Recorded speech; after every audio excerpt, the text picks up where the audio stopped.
Mark, give me the Zuck. But you can follow up and tell me what that means, and I'll try my best to do it for you. What's the whole Zuck thing? Z-U-C-C. The internet. The absolute best place to access all of mankind's cumulative knowledge and using it to win online arguments with complete strangers. And it's about to get a whole lot better. Or worse. Introducing the Metaverse!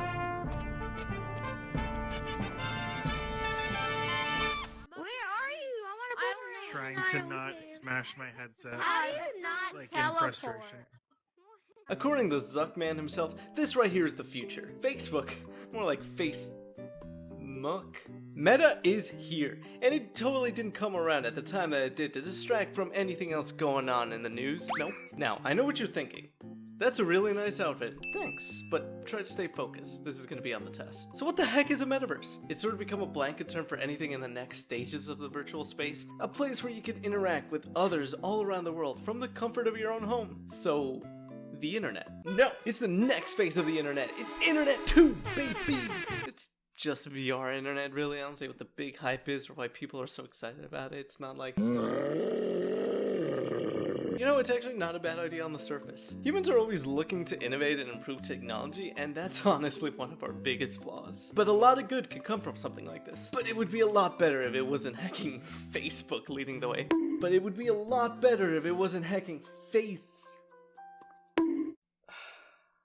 No, I'm not gonna say it. It's a dumb name. It is a dumb name. Meta? What kind of name is Meta? Okay, fine. I'll say it.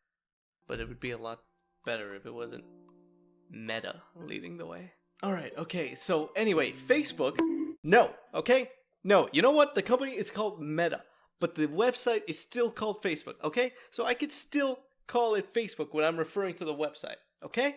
Okay, let's just rewind back a little bit to the good old days of roughly 20 years ago. That's right, I'm talking about the year 2014. While all of us were getting traumatized by animatronics and dumping icy water on ourselves, Facebook bought Oculus for $2 billion. That's a really big number, so just to put that into perspective, that is about the equivalent of 2 billion $1 tacos. Flash forward to today, and the Oculus systems are the best-selling VR systems in the world. For good reason, too. Compared to its competition like the Vive, you don't need a fancy, smancy gamer setup with RGB wires and an Android on your 3090 Ti, while a flash of a Hego phases are projected out of your water-cooled CPU. You don't even need wires. This lets just about anyone hop in. Wow, this all sounds really good. So, what's the issue here? Well, I really feel like Meta is gonna chew up way more than they can handle with this metaverse. Like Steve Buscemi and Spy Kids 2, they won't be able to control what they create. They can barely control what they have now. More than 90% of Facebook use is from outside of the US, but most of the moderation is in the US. There are massive chunks in the world where Facebook has virtually no moderation just because they don't have anyone that speaks the language. And the US moderators are at their limit with what they go through. Imagine what it's like if your literal job was to be witnessing humanity at its absolute worst. Unless you work in customer service, then you don't have to imagine. And Meta doesn't even really care that much about the toll it takes on their mental health. Even with the help of AI flagging, they could only do so much. I was 10 when I first saw someone's kappa get tated. That was on Facebook with thousands of shares. Think of absolutely everything wrong with Facebook right now and just turn that dial up by a ton. It is no surprise that online discourse drives clicks on the platform. That's not even me making an assumption, that's a fact. A rock fact. There are serious consequences to these actions. Like, how do you go from making a college website rating the attractiveness of female classmates to this? And instead of spending money addressing and remedying these core issues, Meta decides to instead become one of the biggest lobbying companies in the US, even surpassing ExxonMobil, which, by the way, is a very weird name to have for an oil company. Oil on the go. You know, because you're spreading pollution everywhere. Let's just also take a moment here to process the fact that it is completely normal for companies to essentially legally bribe the government to do what they want. It shouldn't even be called lobbying. That seems like a waste of a fun word that could instead be used to describe the hijinks of kids in a hotel lobby. It should be called something like, I don't know, bribes?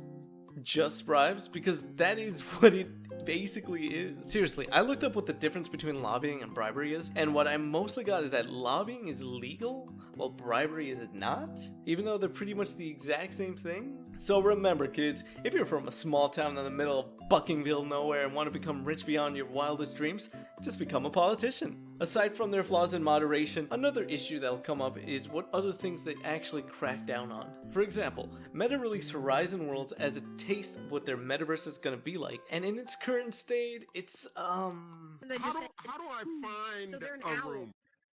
Is there a way to search?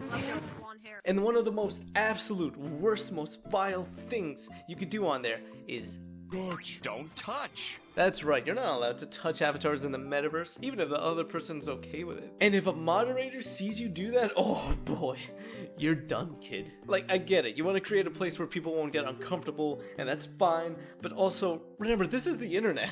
Take some notes from VR chat when it comes to setting up a person's individual safety settings. And on that note, the big thing here is user-created content. While it is encouraged, it'll most likely be severely limited in terms of what exactly people can create. You know, for brand safety. That's without even mentioning that companies would 100% not be okay with people using their IPs for free. Be that with models, items, worlds, PNGs, whatever. This version of the metaverse would just be a lame VR chat. It essentially already is. Where else on the internet can you have Garfield and Obama at a bar intellectually discussing who's best girl? Where you have Morty doing controversial stand-up in front of Hank Hill and Kirby? Then there's that whole chunk of the VR chat population that's also there for, other reasons. You think the Zuck is gonna allow that to happen? Get out of here. This huge collaborative effort would practically be non-existent in their version of the metaverse. We'd truly be the most oppressed group of all, gamers.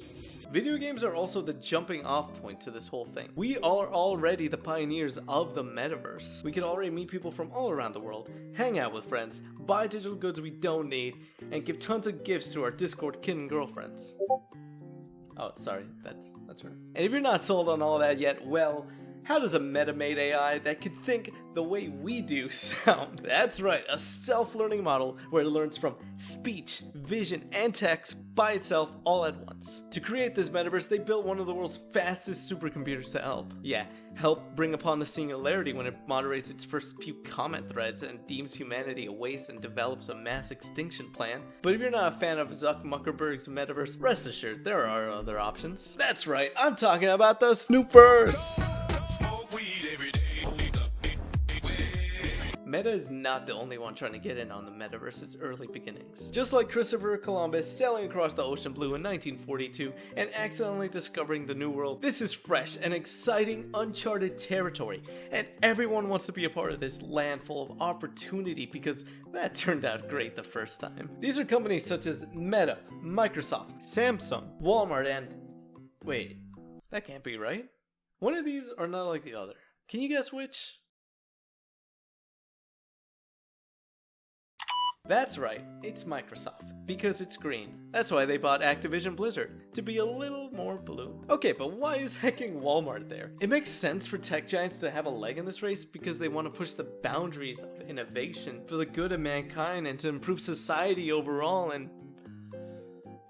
they just want to sell us stuff. That's what this is all about? The Walmart virtual experience is gonna be our future? Seriously? Okay, well, what does it look like? You see the tomato sauce on your left? Go ahead and grab that and then place it in your cart.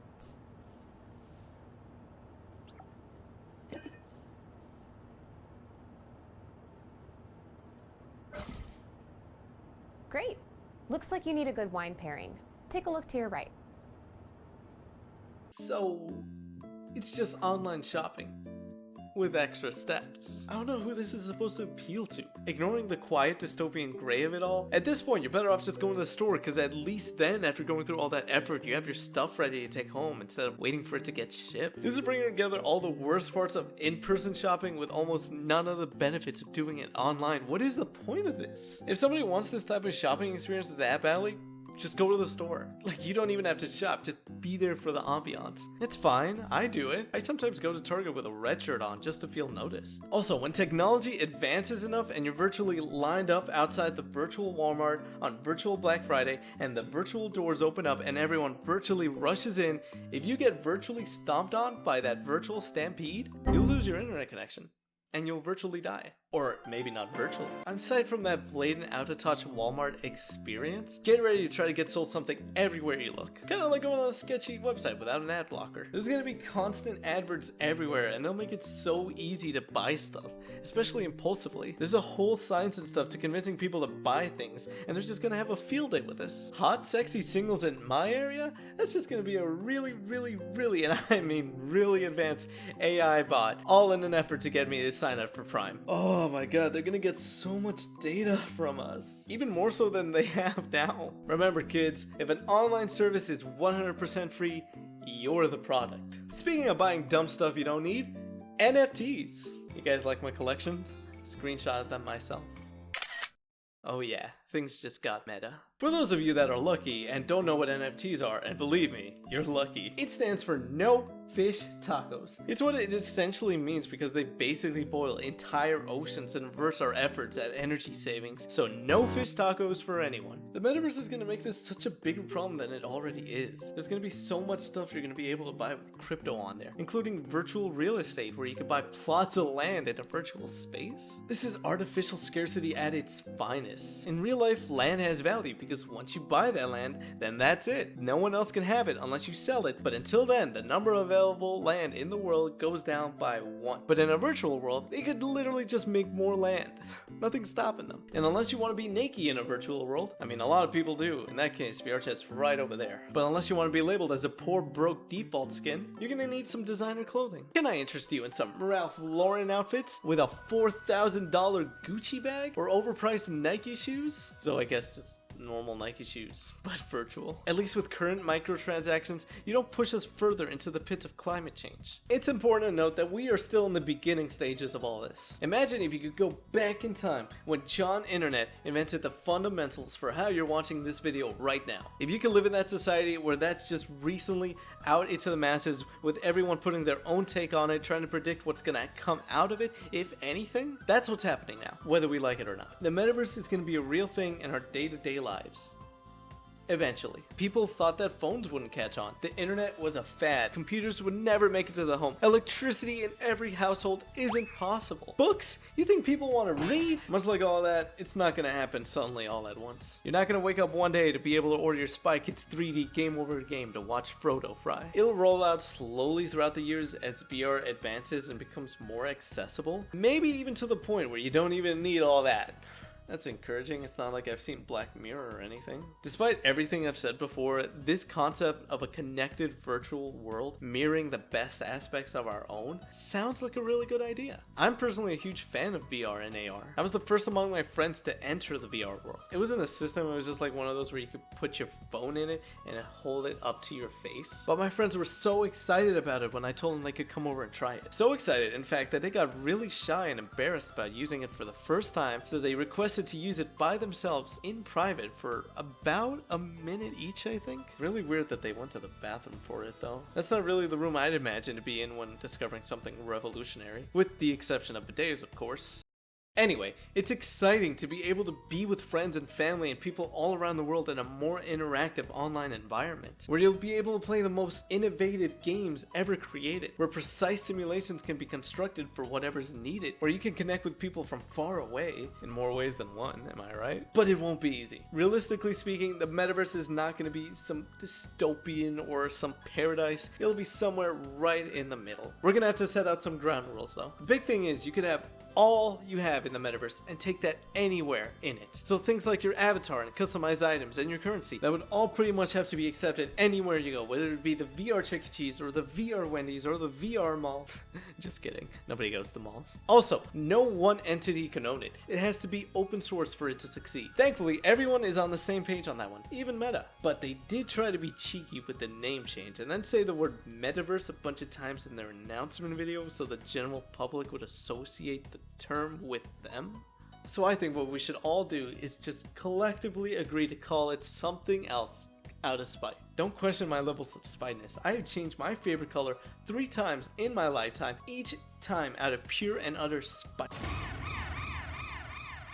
Okay, so while working on this, Meta changed the name of the Oculus to the Meta Quest, so please, I am begging everybody in the entire world. Let's just call it something else. Let's call the metaverse something else. The look on Mark's face is going to be hilarious. However, the framework needs to be made for it to work as well. Hence why Meta is spending billions to do just that. That's right, billions with a B. But before we get to any of that, we have to overcome some hurdles. VR has to become more comfortable, more convenient, and overall more accessible to the general public. One of the biggest challenges here is that we need reliably faster internet that be available for as many people as possible. The US has absolutely horrible internet speeds at high cost compared to the rest of the developed world because there are so few internet companies for people to choose from that they don't have to compete with one another to offer better services, and there aren't any new companies because the mini monopolies strong-arm them out through lobbying and lawsuits.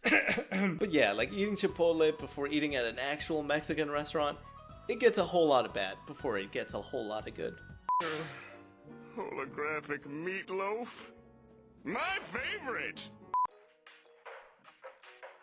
Oh, sorry, right now I'm playing VR Star Wars Revenge of the Sith.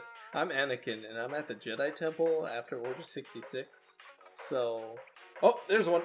But anyway, yeah, remember to do this, and this, and I'll see you guys in the next... in the next video.